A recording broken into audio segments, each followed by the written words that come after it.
Se hizo pública la propuesta de una comisión de reformas creada por el Ejecutivo para superar la crisis del IES. La Corte Nacional de Justicia pospuso la decisión sobre la entrega de armas incautadas a la policía.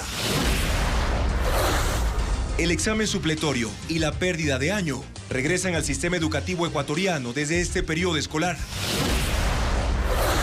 La turista extranjera que fue mordida por un tiburón en Galápagos relata los momentos dramáticos que vivió cuando fue atacada.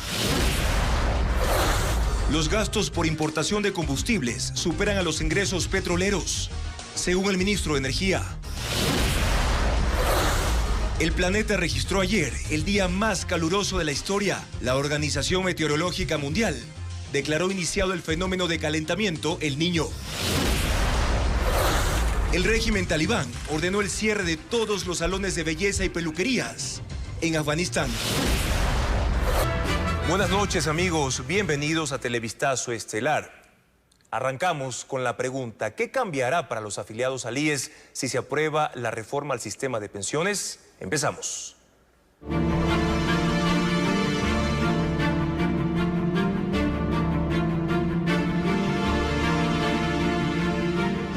Crisis del IES. La propuesta para salvarlo.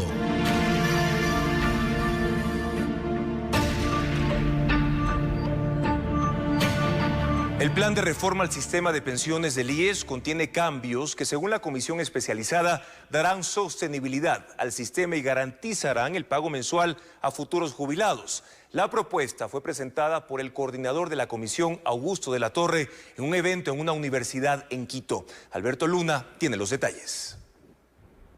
La propuesta de reforma al Fondo de Pensiones del IES fue presentada oficialmente este miércoles. Plantea que ahora se pague el aporte también por los 13º y 4º sueldos. Se propone implementar mecanismos para que la afiliación al Fondo de Pensiones sea obligatoria para los trabajadores independientes. El sistema ha perdido credibilidad.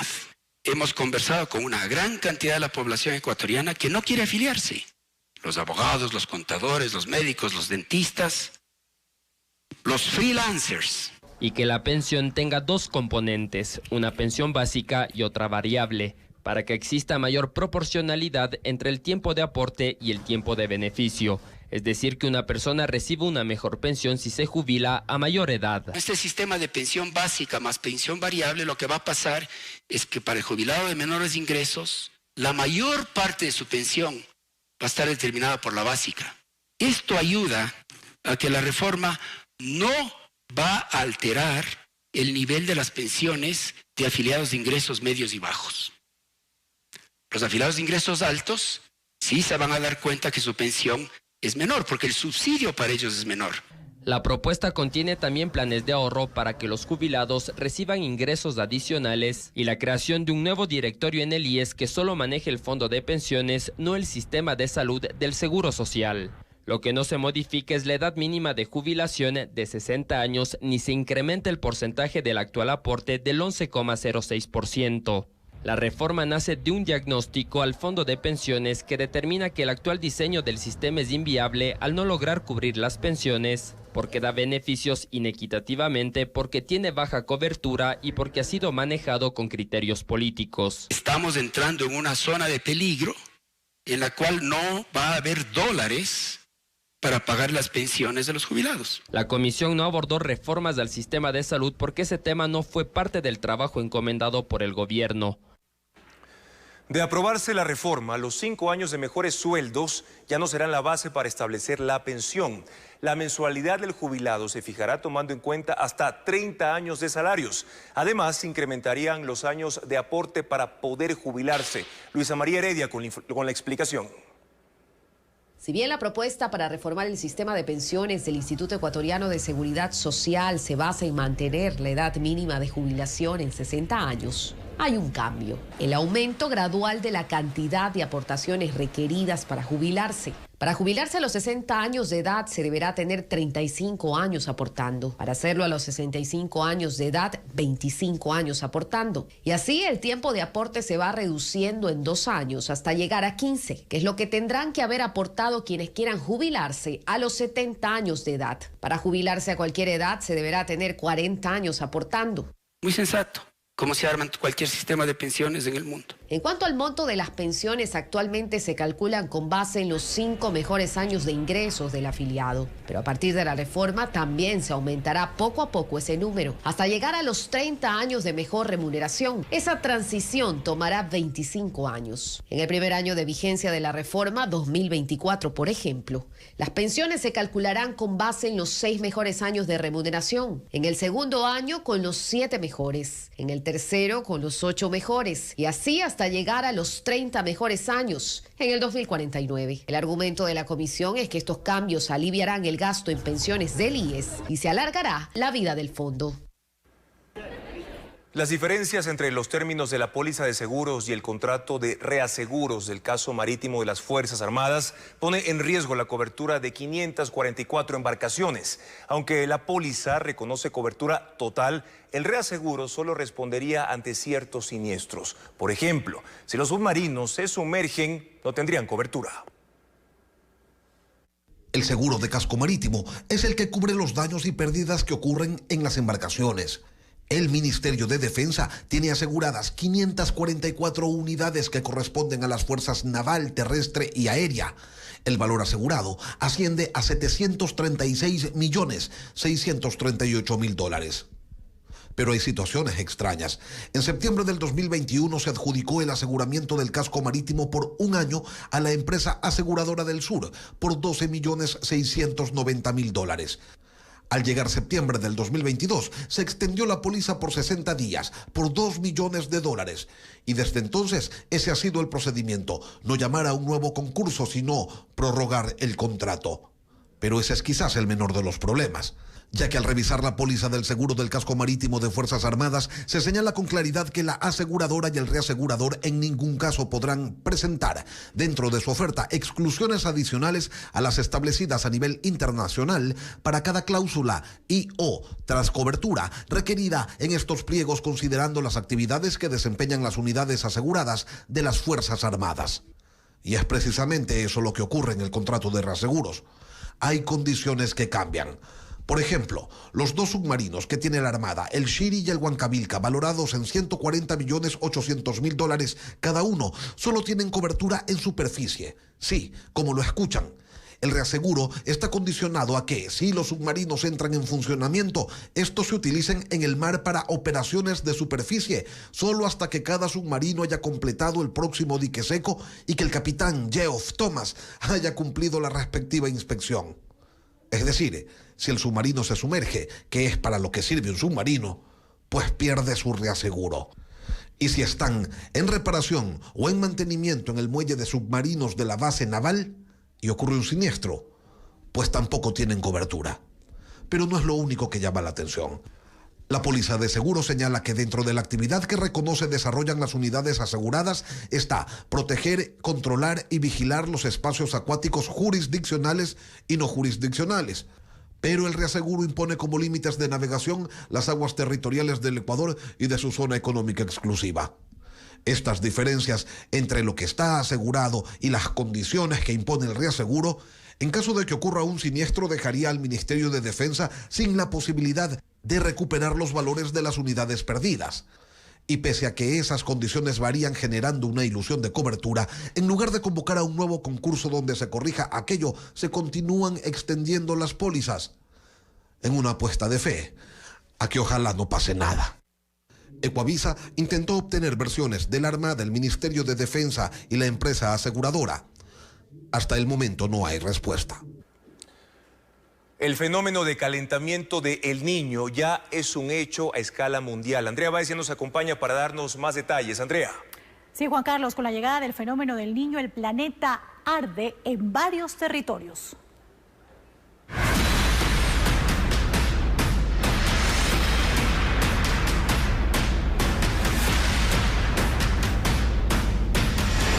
Clima. El mundo está que arde. La Organización Meteorológica Mundial declara iniciado el fenómeno de calentamiento del Niño y advierte que los gobiernos deben prepararse para eventos climáticos severos. Temperaturas récord, pero también lluvias y sequías plantean desafíos para la salud, los ecosistemas y las economías, mientras que los mapas de predicciones apuntan a condiciones extremas en gran parte del mundo. La comunidad científica confirmó que el mundo está ya frente al fenómeno El Niño, alteración oceano-atmosférica que ha vuelto 7 años después del último evento, aunque ahora con proyecciones de comportamientos extremos globales. Un doble golpe para el planeta, se ha dicho, en función de la suma de este fenómeno con el calentamiento causado por el hombre debido a la quema de combustibles fósiles.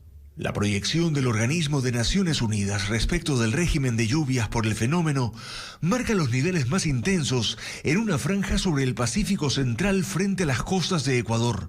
Sobre la temperatura superficial en el planeta, en cambio, se indican niveles inusualmente altos en casi todo el mundo.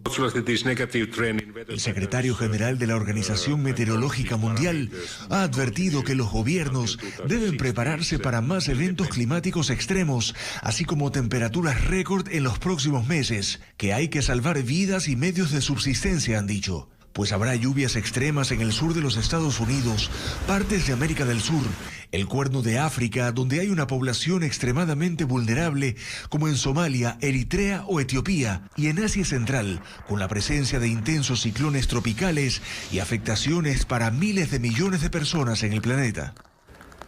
Uruguay es uno de los países de América donde ya se sienten las graves consecuencias de condiciones climáticas alteradas. La nación sudamericana sufre la peor sequía en 40 años y a la capital, Montevideo, solo le quedan de 7 a 10 días de suministro de agua potable. Belis González con los detalles.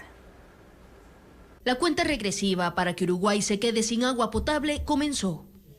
Las autoridades anunciaron que las reservas del embalse de San Severino se agotan y solo le quedan de 7 a 10 días. Después de eso, no será apta para el consumo.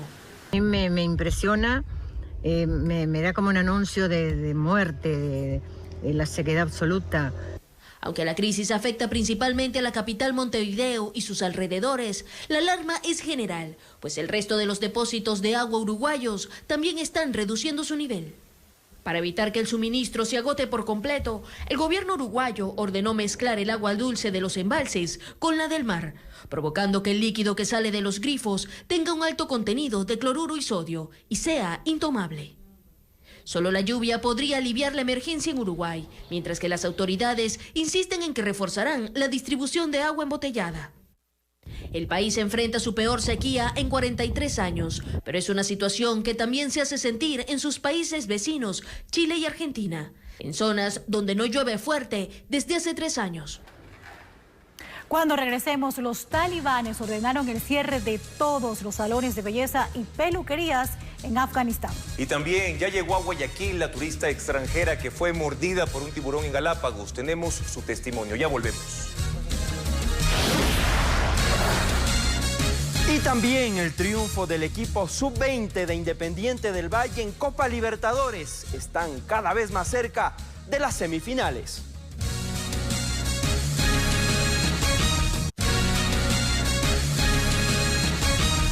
La turista mexicana que sobrevivió al ataque de un tiburón en Galápagos llegó a Guayaquil esta tarde. La mordedura ocurrió mientras la mujer hacía snorkel y ahora se recupera en una casa de salud. Estefanía Arias con su testimonio.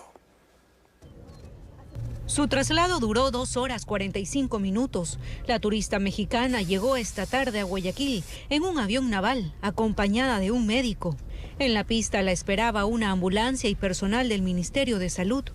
La víctima de 42 años fue atacada a la tarde del lunes por un tiburón mientras hacía snorkel en la isla Baltra, en Galápagos. Y luego yo estaba llegando a la costa y de repente sentí pues como un golpe. Entonces no me di bien cuenta de qué era, pero como cuando estaba nadando sentí la pierna más entumida y un poco más pesada. Entonces luego vi que llegaba un pelícano cerca de mí y cuando volteé ya vi que había sangre. Entonces me puse un poquito más nerviosa y traté de pedir ayuda. La extranjera fue auxiliada por otros visitantes y personal de la Armada, quienes en una lancha la trasladaron hasta el muelle de la isla Santa Cruz. Ya en la casa de salud, los médicos confirmaron que el tiburón le mordió la pierna derecha a la altura de la rodilla y tuvo que ser intervenida quirúrgicamente. Mover su dedo, existe la circulación porque hay el pulso todavía. Fuera de cámara, el Ministerio de Salud confirmó que la paciente está estable y que permanecerá en una casa de salud de la entidad para continuar con su recuperación. 6 de cada 10 niños que acuden a las consultas públicas y privadas llegan con síntomas respiratorios agudos debido a la mayor propagación de virus causada por los cambios climáticos. Betsy Granja habló con varios especialistas. Es la consulta externa del Hospital Roberto Gilbert de la Junta de Beneficencia de Guayaquil. Hay aproximadamente 500 pacientes de al menos 3 provincias. Acuden por atención médica cada día, un 30% más desde la semana pasada. Según el neumólogo pediatra José Luis Saltos, 6 de cada 10 niños que son atendidos registran síntomas agudos producidos por el virus sincitial respiratorio, la influenza, entre otros agentes infecciosos. Virus que normalmente se presentan en una época definida del año, pero con los cambios de temperatura que hemos tenido, se ha alterado su comportamiento. En este hospital pediátrico actualmente 65 menores de edad fueron internados por afecciones respiratorias, solo durante la última semana. Hay niños que tienen un virus en la enfermedad, hay niños que han tenido 2 virus al mismo tiempo. También en Loja, según las autoridades, durante las últimas 2 semanas, se incrementaron las atenciones por síntomas respiratorios en el Hospital Regional Isidro Ayora. Ayer 60% de los pacientes que acuden a diario, que son aproximadamente 400 menores de edad, presentan cuadros clínicos agudos por este problema. Tenemos pacientes desde un mes de edad hasta 10, 12 años, que generalmente que ingresan con este tipo de patología. Las complicaciones más se dan en los más pequeñitos, sobre todo en los lactantes. Los médicos recalcan que se debe evitar enviar a un niño a clases con síntomas gripales, pues esto solo será un foco de infección para otros menores que son más vulnerables y con riesgo a ser hospitalizados. El Pleno de la Corte Nacional no logró aprobar la resolución para entregar a la policía las armas decomisadas en delitos. Varios jueces expusieron preocupaciones y aún no hay acuerdo al respecto. Informa Jacqueline Rodas. Aún no hay vía libre para que los jueces entreguen a la policía las armas, municiones y explosivos decomisados en hechos delictivos. El Pleno de la Corte Nacional de Justicia se reunió para tratar la resolución que fue expuesta por el juez penal Felipe Córdoba. Varias armas incautadas, almacenadas, que no tienen un uso. Entonces, a través de la norma le permite al juzgador declarar o autorizar el uso de determinados bienes. Hubo magistrados que expresaron preocupación, por ejemplo, sobre el riesgo de que la policía use armas que antes eran de delincuentes. Es una evidencia de delito, que los muertos aparten de la misma huella y no vamos a saber quién mató a quién. Se propuso aclarar cómo se escogerá a la entidad beneficiaria de las armas. Se mencionó a la policía, pero también a las Fuerzas Armadas y el Ministerio de Gobierno. Y que no solo se resuelva el destino de las armas, sino además de otros bienes decomisados como la maquinaria de la minería ilegal. En lugar de que el ejército le destruya con una granada, esos deben pasar al uso, qué sé yo, del Ministerio de Obras Públicas, ahora que se necesita tanto esto, de los municipios, de los consejos provinciales. El presidente de la Corte, Iván Saquicela, decidió no someter el documento a votación. ¿Qué les parece, compañeras y compañeros, si recogemos las sugerencias para incluso ya traer el proyecto con algunas correcciones? No todas, porque hay algunas que todavía no hay acuerdo. El debate seguirá en la próxima sesión del Pleno. Más adelante en Televistazo, las consecuencias de la minería ilegal en Tena, provincia de Napo. La pérdida de cultivos y la reducción de ecoturistas son solo 2 de los efectos. Además, Afganistán sin salones de belleza. La orden talibán se suma a la lista de prohibiciones para las mujeres en ese país. Pese a las constantes denuncias, la comunidad de Yutsupino en Tena sigue sufriendo las consecuencias de la minería ilegal. El turismo se aleja de una provincia que tiene 2.500 hectáreas afectadas y necesita una remediación urgente. Deforestación, agua contaminada y malos olores son las huellas que aún sufre la comunidad de Yutsupino en Tena por la minería ilegal. Las mafias entraron de manera masiva desde noviembre de 2021 y arrasaron con lo que podían. Sin embargo, en febrero de 2022, el gobierno en un operativo incautó 148 máquinas de las 250 que se habían apostado en el sitio, con 700 personas. Pese a ello, hoy la situación sigue igual. Un equipo de la agencia EFE constató en el sitio que el problema no solo persiste, sino que se agrava. Se han multiplicado, tenemos alrededor de 30 a 36 frentes mineros a nivel de toda la provincia. Las máquinas siguen extrayendo el oro de manera ilegal. El río Yatunyacu tiene aluminio, cadmio y plomo. Además, en la zona se incrementaron delitos como tráfico de armas y trata de blancas. Contabilizamos más de 2.500 hectáreas por remediar. Y esto representa alrededor de 300 millones de dólares para el Estado ecuatoriano. Y no tiene los recursos para hacerlo.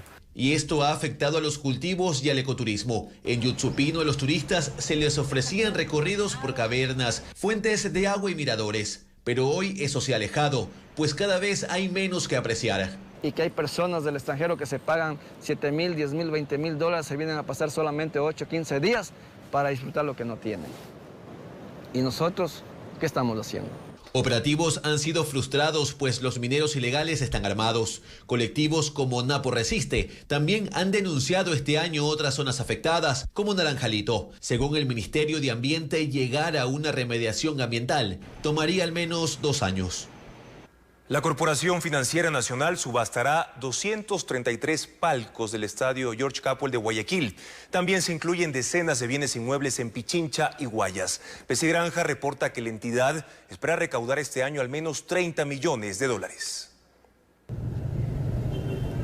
La convocatoria está prevista para el próximo 11 de julio. Allí la Corporación Financiera Nacional subastará 233 palcos del estadio George Capwell, ubicado en Guayaquil, valorados cada uno en $1.343.25. Estos bienes fueron entregados por el Club Sport Emelec como dación de pago luego de la crisis bancaria de 1999, cuando la CFN asumió las deudas que varias entidades mantenían con la banca privada. No son los únicos bienes en ese listado. También consta este lote frente al mar de 79.713 metros cuadrados en el Cantón General Villamil Playas y cuyo costo es de casi 2.9 millones de dólares.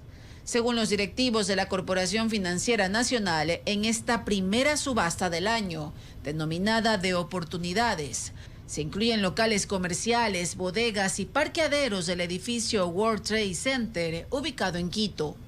Para que cuando venga la nueva administración tenga todo esto en orden y no haya bienes abandonados. Este año la CFN prevé recaudar a través de la subasta de bienes 30 millones de dólares.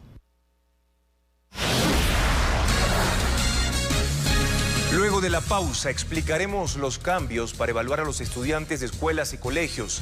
El examen supletorio y la pérdida de año regresaron.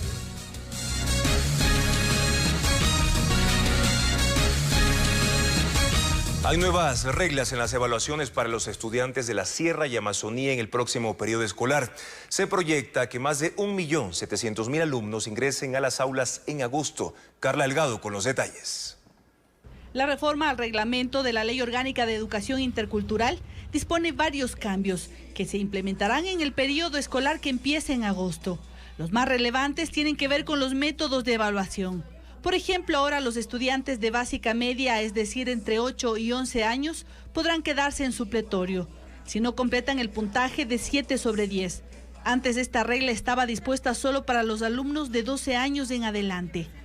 Según se detalla en la norma, este examen está dirigido solo para 2 materias, lectura y escritura y razonamiento lógico.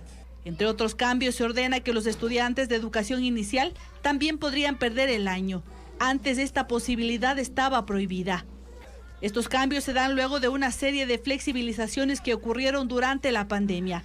Lo que se intenta es elevar nuevamente el nivel académico.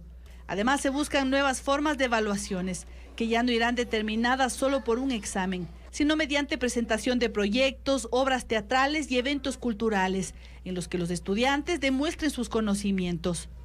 Más de 1.700.000 estudiantes ingresarán a clases en agosto en la Sierra y Amazonía.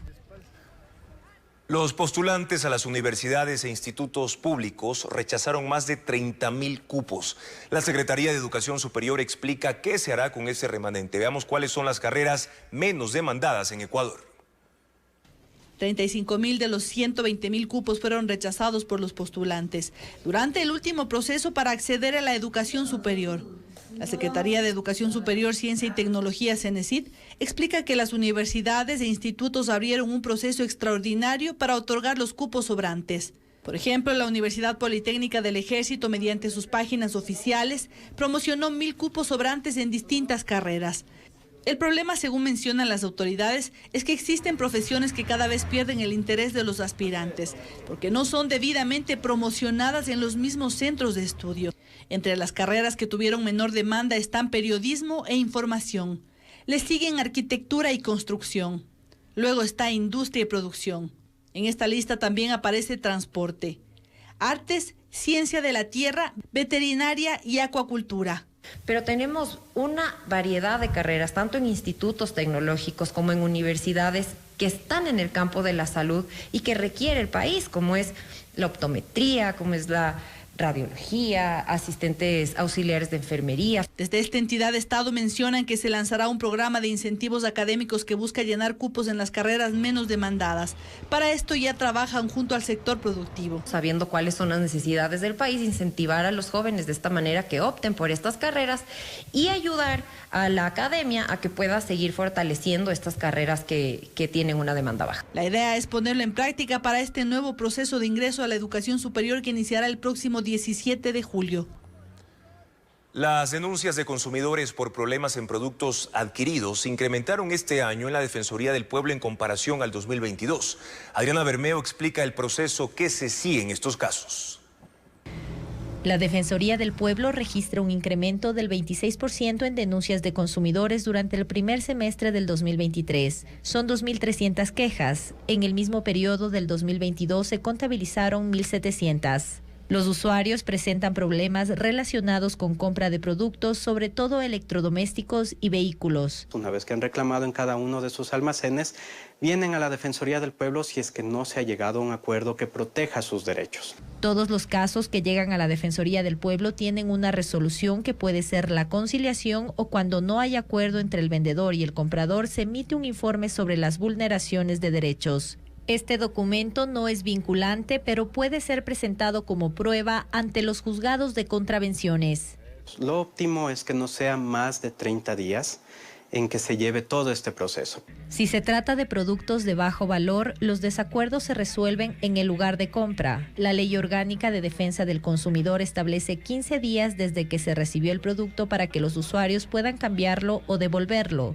Los compradores no están obligados a aceptar notas de crédito. Las opciones son o le devuelve el dinero o le cambia un producto de similares características al que usted está devolviendo. Si los propietarios de locales se niegan a la devolución en efectivo, la multa podría ser de hasta $4.500. Sin tener que justificar la razón, simplemente porque no le gustó el color de la camisa, simplemente porque la talla no era la correcta, usted puede devolver el producto. La devolución en efectivo no aplica para alimentos, por ser productos perecibles. En estos casos sí se entregarán notas de crédito.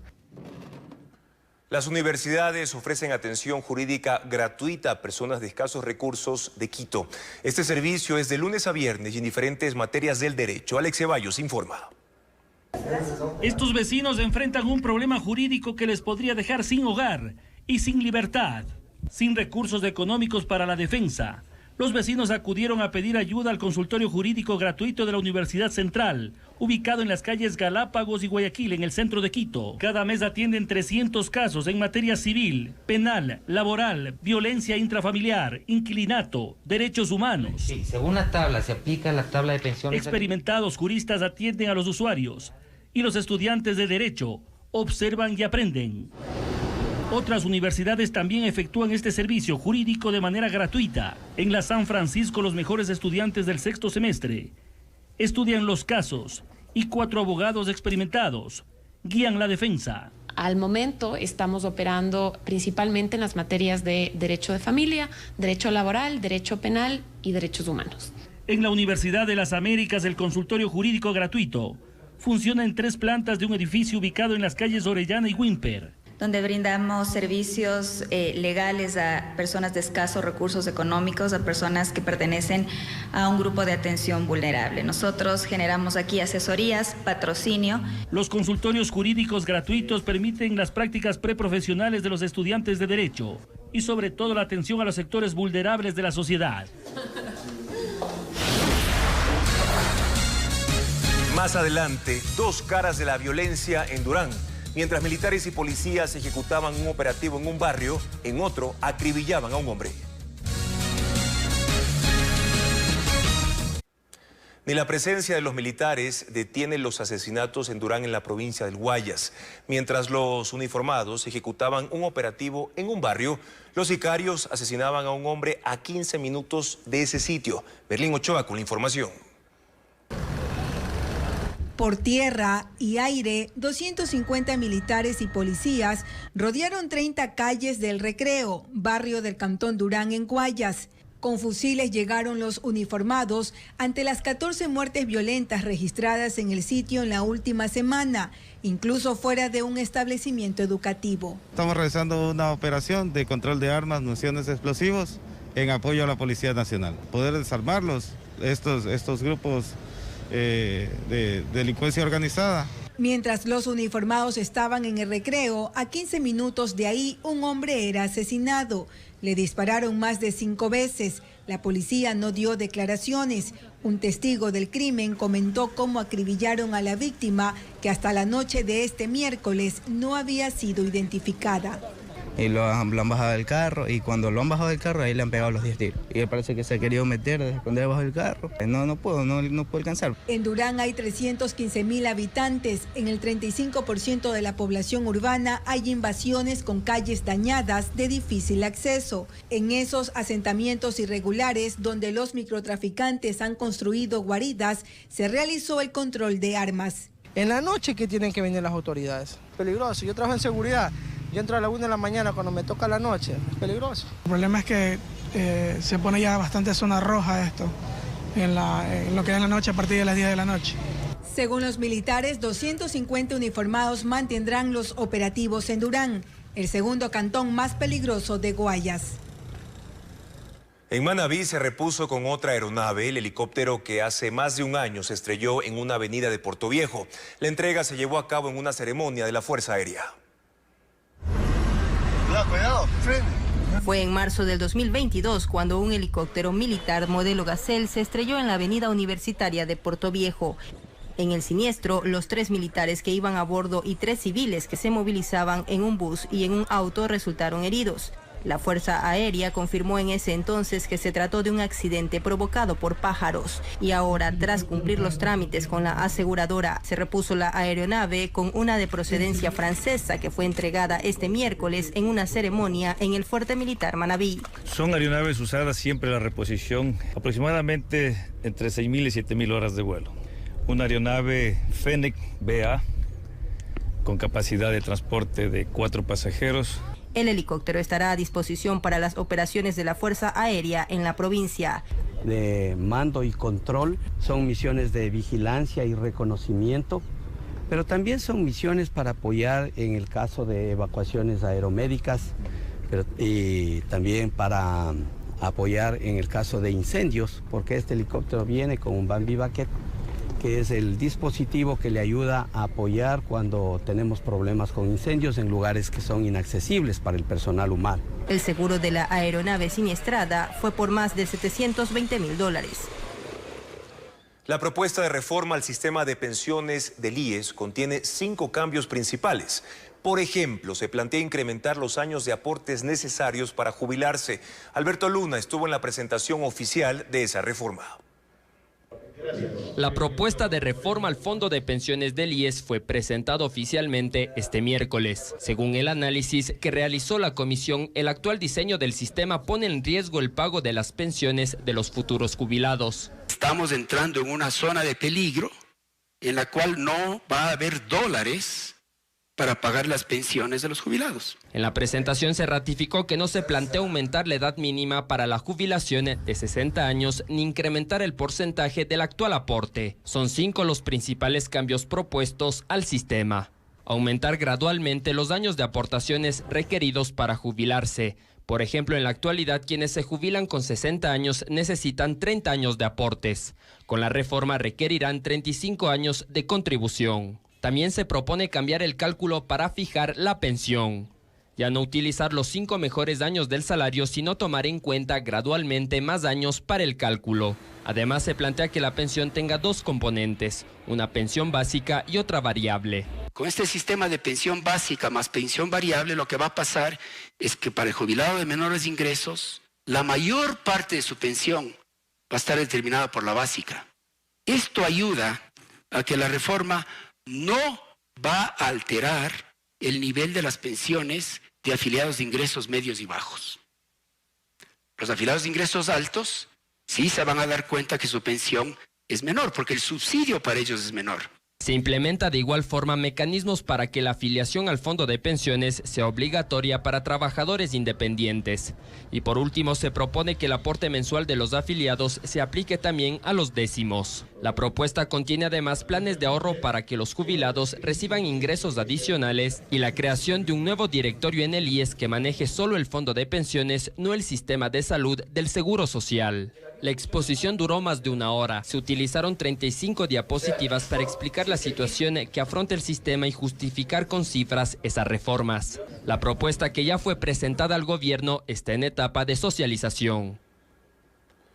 Producir petróleo y derivados dejó de ser negocio para el Ecuador. En los primeros meses del año, el país gastó más en comprar derivados que lo que recibió por la exportación petrolera. Francisco Garcés con más datos. Producir petróleo y sus derivados le ha dejado pérdidas al Ecuador durante este año. Por primera vez en la historia del país, se gasta más en importar los combustibles que lo que se recibe por la producción y exportación de crudo. Según las cifras del Ministerio de Energía, entre enero y mayo, Ecuador recibió 2.497 millones de dólares por concepto de exportación, pero gastó 2.735 millones en importar los combustibles que el país necesita. Es decir, hay un déficit de 238 millones de dólares. Ya no nos podemos llamar un país exportador de petróleo, sino importador, porque las importaciones son mayores que las exportaciones. Varias son las razones. Una de ellas que desde el 2003 la producción petrolera del país no ha crecido y se mantiene cerca de los 470.000 barriles por día. Por otro lado, los precios internacionales del crudo han caído. En el 2022 se exportó el petróleo ecuatoriano hasta en $80 por barril, pero en los 5 primeros meses de este año el país vende su crudo a un promedio de $62 por barril. Y entre enero y mayo se debió importar un 14% más de combustibles, porcentaje que no tiene justificación económica según el gobierno. Mientras exista esta estructura de precios tan bajos frente al mercado internacional y a los vecinos, se incentivará el contrabando y el consumo innecesario. El gobierno sabe que las cifras no se revertirán si es que no hay un aumento en la producción petrolera y por eso la prioridad es atraer la inversión de empresas extranjeras. El primer campo que se abrirá a ellos será el Sacha, que es uno de los más importantes del país. Este campo está produciendo 60.000 barriles por día, pero con tecnología, con capital, en un esquema que se llama recuperación mejorada, puede subir a 100.000 barriles por día. El régimen tiene al menos 5 ofertas para ello y espera concretar la entrega de ese campo en los próximos 60 días.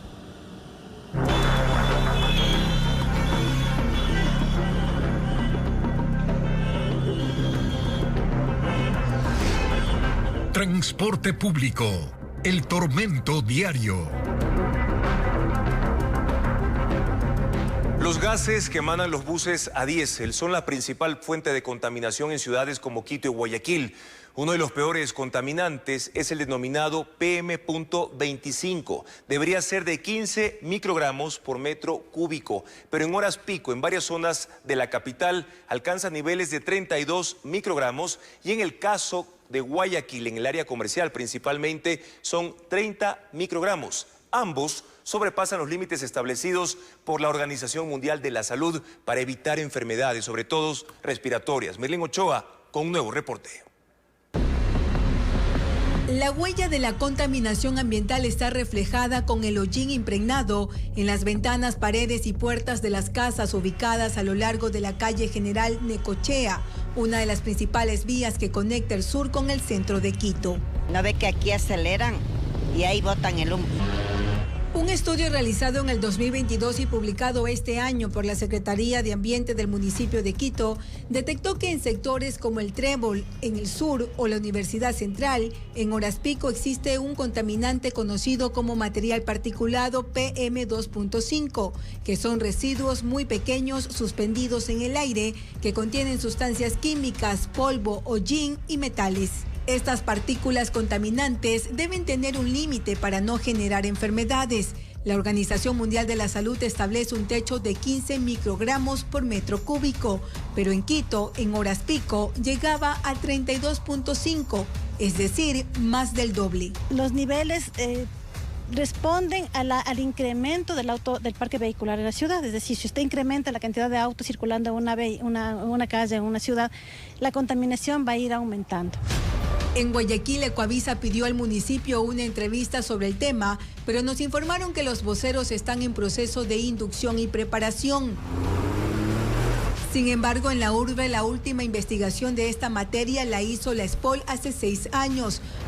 Monitorearon la ciudad durante 6 meses y en horas pico la contaminación en el aire en el casco comercial llegaba a 30 microgramos, es decir, el doble de lo sugerido por la OMS. Actualmente estamos más o menos en los mismos niveles, porque después de la pandemia otra vez comenzó la vida urbana normal. Todas las industrias están funcionando, todos los carros están funcionando. Recalca que la baja calidad del combustible agudiza el problema. Porque nuestra gasolina tiene un alto elevado de contenido de azufre, estamos hablando entre 350 y 600 partes por millón.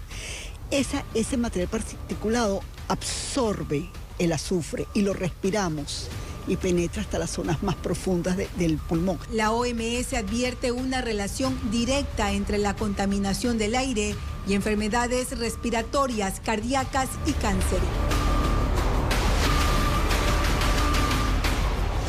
Mañana, en la cuarta entrega de la serie de Transporte Público, El Tormento Diario, los usuarios cuentan cómo afecta en sus vidas las horas de demora y los maltratos en los buses.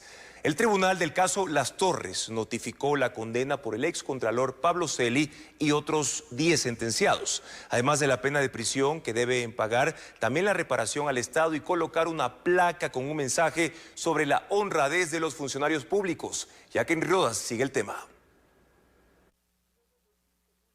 Tras varios incidentes, el tribunal del caso Las Torres finalmente notificó por escrito la sentencia para los 11 condenados por delincuencia organizada. Señala como autores directos del delito al excontralor Pablo Celi y al exgerente de Petroecuador Pablo Flores, a quienes impone una pena de 13 años y 4 meses de prisión, el pago de $250,000 cada uno y pierden sus derechos políticos. Los demás procesados tienen penas menores de acuerdo a su participación en la trama de corrupción y la reparación total suma $1.400.000. Todos deben pedir disculpas públicas al país en un canal de televisión de alcance nacional y colocar una placa en la Contraloría General del Estado, Petroecuador, la Secretaría de la Presidencia de la República y en las gobernaciones. Además, a las 3 entidades involucradas se les da un plazo de 90 días para que implementen un plan de capacitación a los servidores públicos sobre ética y la obligación de denunciar. Se emite la boleta de encarcelamiento,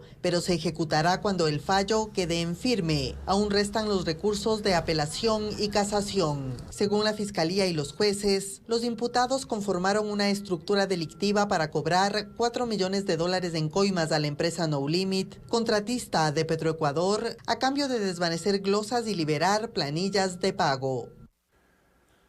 La CONAIE resolvió que no respaldará candidato presidencial alguno en los comicios del próximo 20 de agosto. La organización indígena tomó la decisión en su consejo ampliado que concluyó en que ninguno de los binomios presidenciales plantean soluciones a los principales problemas que tiene el país. La CONAIE anunció, en cambio, que sí apoyará a los candidatos de Pachacutic que buscan un puesto en la Asamblea Nacional. Así, la organización tomó una decisión contraria a la que hace varios días anunció Pachacutic, movimiento que no tiene candidato presidencial propio, pero que sí decidió apoyar a Yacu Pérez. Representante también de los compañeros. Este miércoles se registraron incidentes en la sede del partido Izquierda Democrática en Quito. Esta agrupación se quedó fuera de las elecciones presidenciales y legislativas por disputas internas. Paul Romero detalla lo ocurrido.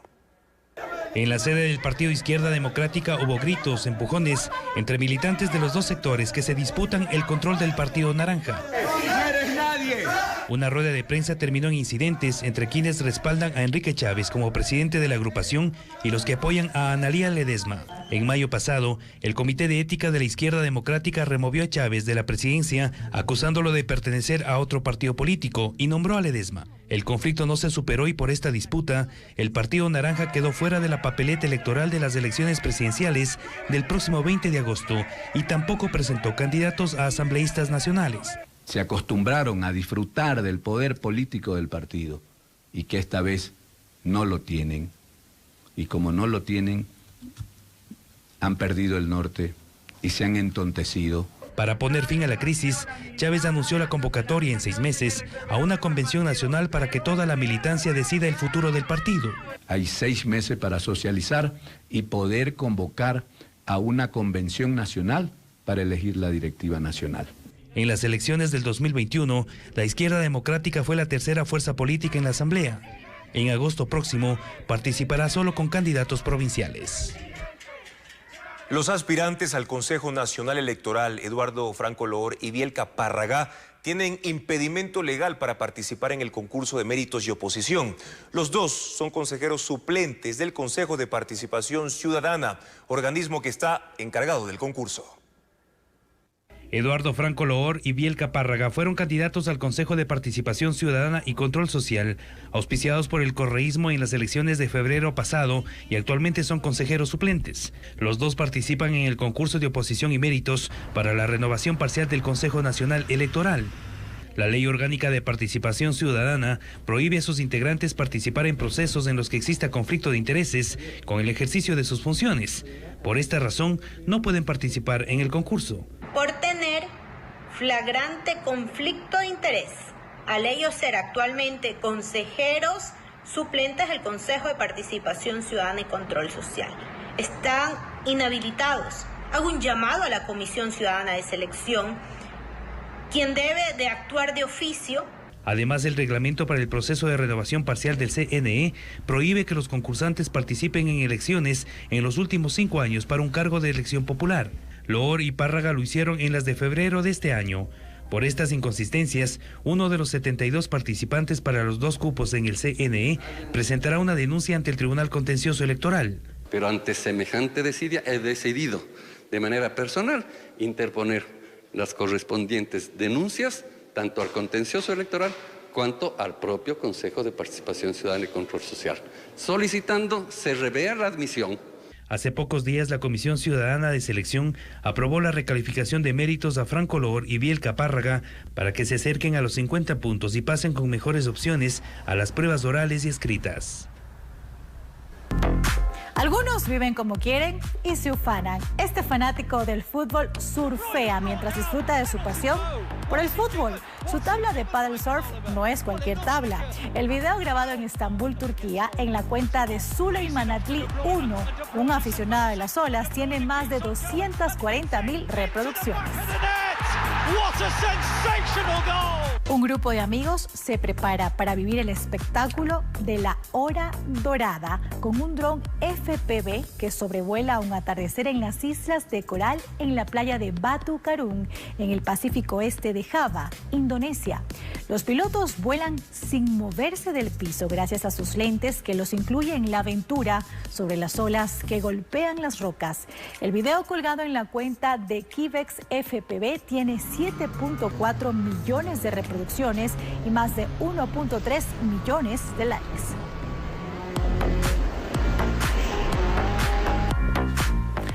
El abrazo tan esperado entre Ali, un niño musulmán, y una princesa georgiana, Nino, representados en esta escultura de acero en Batumi, Georgia.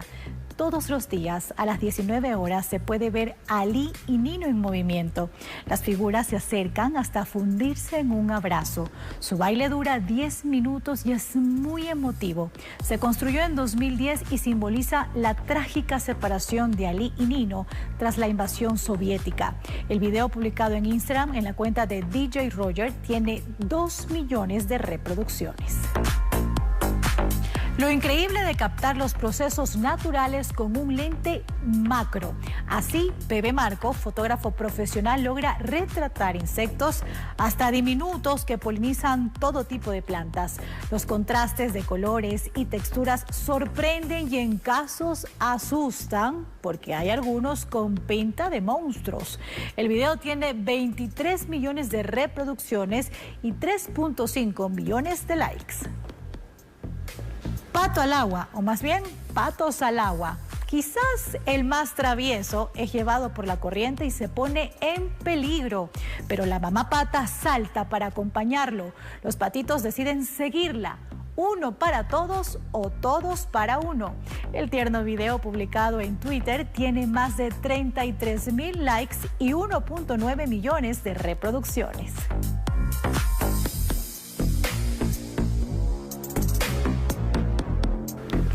Recuerde que más información usted la puede encontrar en nuestro portal web ecuavisa.com.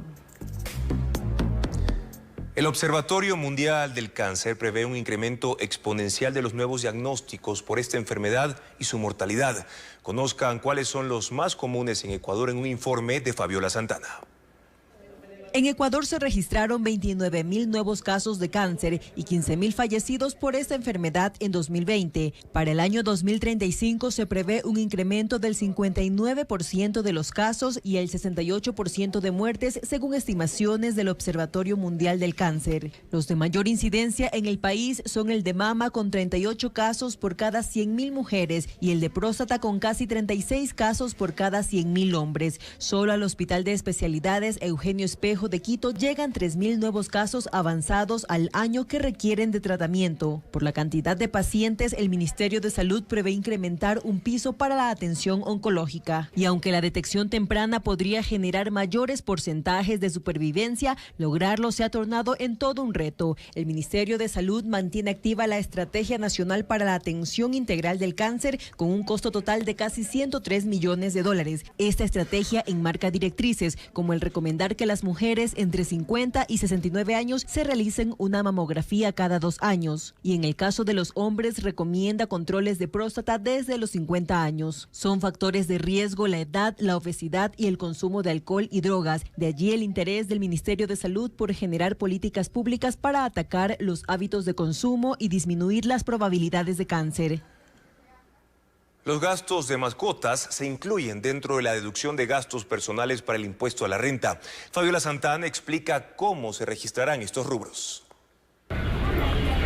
Por primera vez, lo que se invierte en las mascotas se incluyen en la deducción de gastos para pagar menos impuesto a la renta. En los gastos de salud están los pagos veterinarios, en alimentación, la comida de mascotas, y en vestimenta, el valor de su ropa y accesorios. El gobierno incluyó estos rubros en el decreto ley vigente de la reforma tributaria. Como hay un tope, no hay una consideración técnica de cuánto se estima que gasta una persona en una mascota, porque sabemos que al final del día, en su rebaja de gastos personales, nunca va a poder utilizar más de determinado valor en función de las cargas familiares que tenga cada contribuyente. Esta decisión es bien recibida por los propietarios de mascotas, que sentirán un alivio en sus bolsillos. Los propietarios de Ezequiel y Bigotes gastan alrededor de $130 mensuales. En arena, comida y lo que es medicación. Podrán deducir del impuesto el balanceado para perro, que va desde los $4 hasta los $135 dependiendo de los kilos y la marca. En vestimenta, por ejemplo, un arnés $38.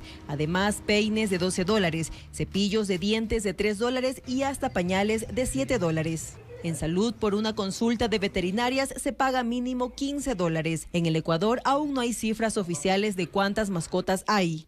En Guayaquil, hace un año, un censo del municipio determinó que hay casi 800.000 mascotas en hogares y calles. En Quito, el registro se hará el próximo año. Guayaquil y Quito apuestan por el turismo de congresos y convenciones. Más de 80 eventos se realizarán este año en ambas ciudades. Tan solo en el puerto principal se generaron $400 millones en 2022 por esta actividad. Luis Alfredo Zúñiga con la información. El turismo de congresos y convenciones es una de las apuestas de las dos ciudades más grandes del país, Guayaquil y Quito. ¿Pero por qué?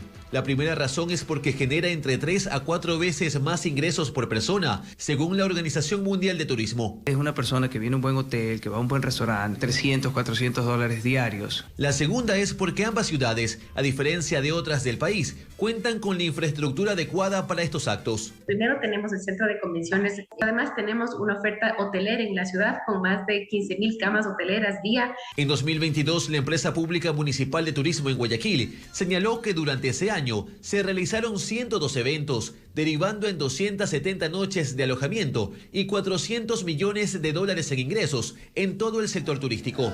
En eso aportó la final de la Copa Libertadores, que se realizó. 50 de esos encuentros fueron en el centro de convenciones y este año se proyectan contar con la misma cantidad. Tan solo en julio habrá 3 más. Quito no se queda atrás. En 2022 se llevaron a cabo 87 eventos. De esos, 40 fueron de carácter internacional y este año se espera que sean al menos 34. Y además involucra también una cadena de valor muchísimo más amplia de hasta 120 empresas que se involucran para la realización de congresos y convenciones. Según la Organización Mundial de Turismo, el 40% de asistentes a congresos y convenciones suelen regresar para vacacionar en las ciudades en donde se realizaron estos eventos.